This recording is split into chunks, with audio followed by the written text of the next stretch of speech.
Hello from Tiziana. Welcome to the Healthy Golden Spiral.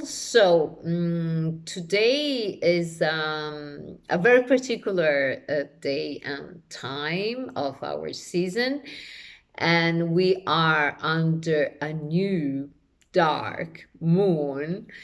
That it means when we have a new moon, it's a fantastic time to put new intentions or to make some new decisions, projects, and from, let's say, the dark, and we create first of all, and also because there are some numbers like 22nd of November. That is already a very fantastic and great time, 11, and then we are in 2022.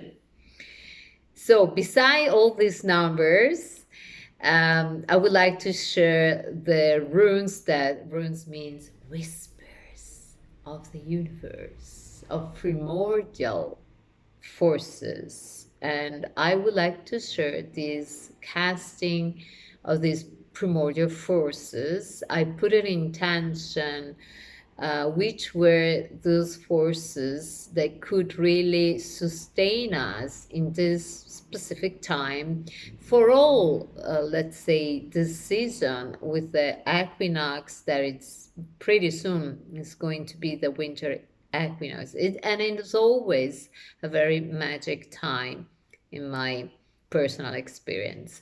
So let's start with these whispers of the roots. Let me change here.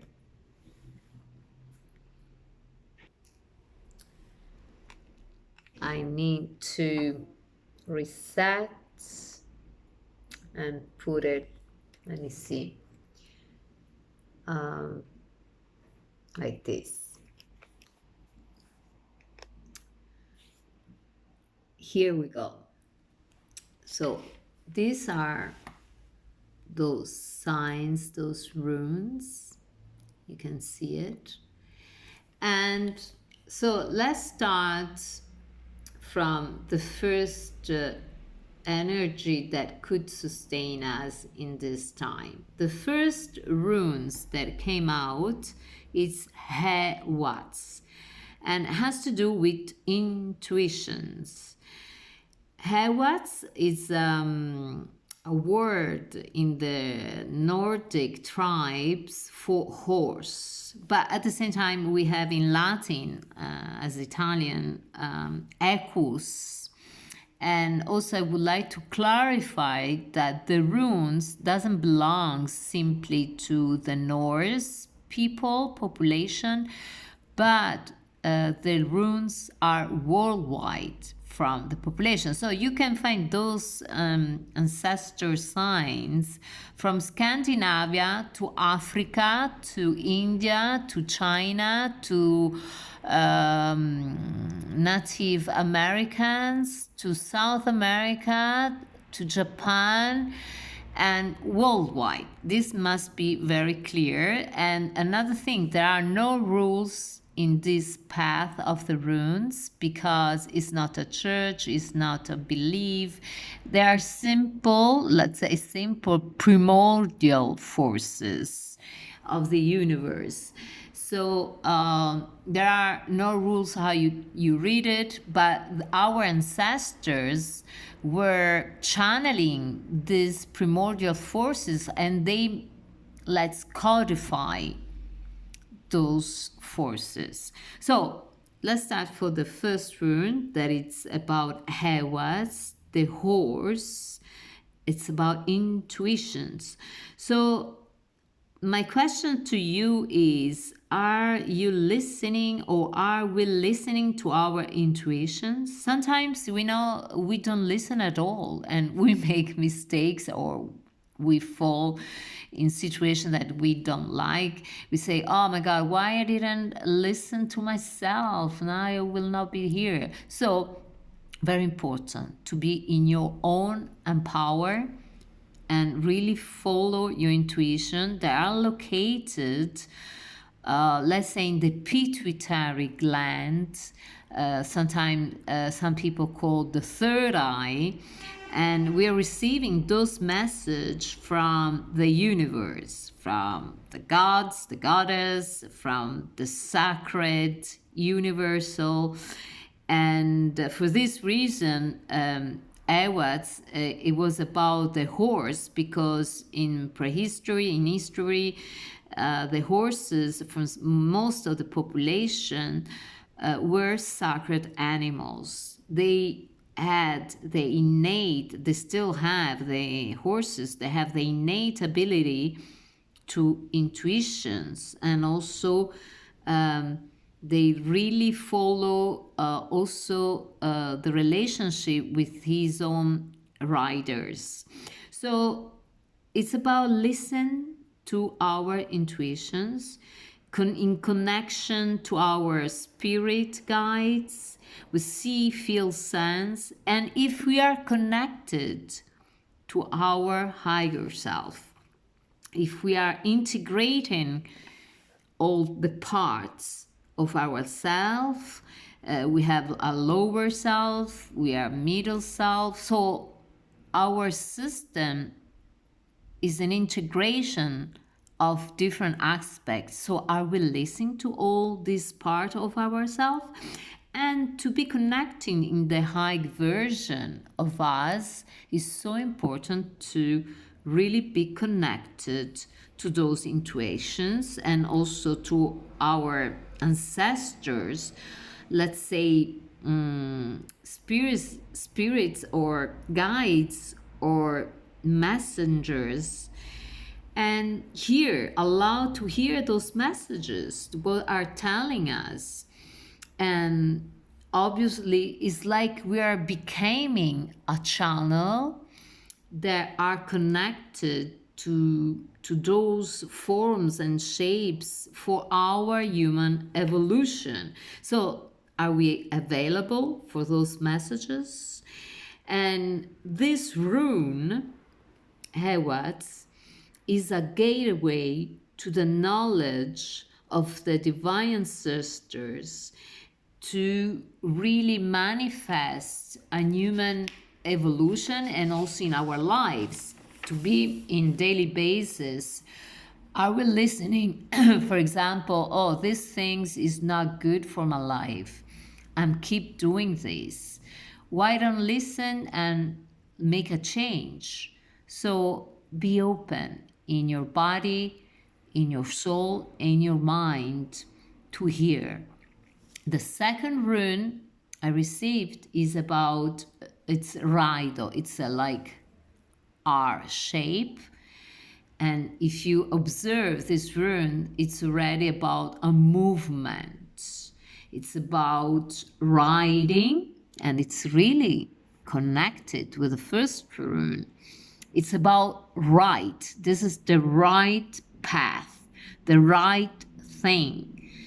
And it's about rituals. This is also a specific time to have rituals, like tonight.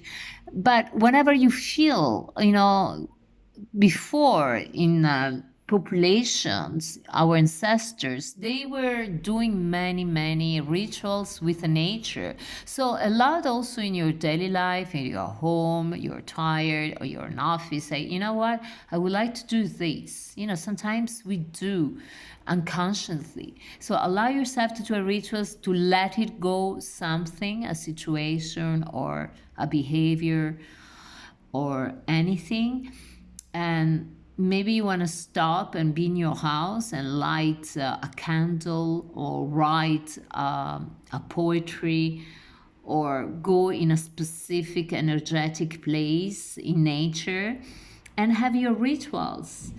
And also Rahido has to do with the solar, with the sun power. And the solar power is connected with the spiritual laws and the cosmic order to empower our lives. So we are like a vehicles that we are riding this energy of the rune. We are in this order of the cosmic order, or maybe we are not. So if you find yourself you are not in this cosmic order, this is the time to listen your intuition, say, no, this situation is not good for me, this relationship is not good for me, this behavior is not good for me, and jump and be back in your right webinar, your right track. And as the sun in the ancient populations, we find this archetype of with the sun that is a real, a natural element that is painted as a carriage, as a wheel with all the rays.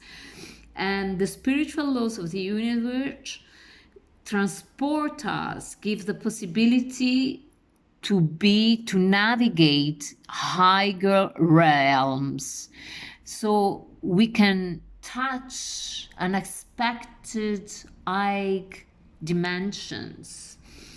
And also right means correct. Yes, it's resonating with our life, and with the right actions to our highest destiny. And in Eastern country or teachings, many times we hear the word dharma, in the Norse orlog, so the right destiny. The third rune that it came out, it's about ingots, incubation. Ingots, with this, I pay attention to the sound ing, nuts, ingots, and G sound is about sacred fire. So you see, we have intuitions, right track, sun energy, and the sacred fire. And is unbelievable because the power of the fire, when it's been discovered by humans, has completely changed the brain cells, the evolution. So when the sacred fire is lighting up in our life, completely change and allow a transformation. It's something that is in incubation inside and empower, ready when there is the right time to manifest. In Eastern, we call Agni. We have Ingunar in Frey divinity, and the master of Ing has to do with a Kundalini, energy, fire. Kundalini, if not everybody is practicing yoga or heard about those kind of teaching, has to do with the high awareness in the soul, in the mind, and in the body. So basically, it's an internal alchemy. From lower chakras, this energy go up in upper centers of awareness. It's open up, and it's very important that at the same time it's coming back, grounding back to earth, because otherwise we are in a space out state. And Ingwaz has to do also with the sacred fireplace. As you know, all worldwide population had holy altar with fire, worshiping the fire. And the Anji sound, if you make this sound, because remember, runes, you can chant them, sing them with respect, craft them, and also do body shapes. The sound Anji, it's very powerful from the bottom of our bodies coming up to the upper palate, the nose touching the pituitary crown chakra and connecting the universal source.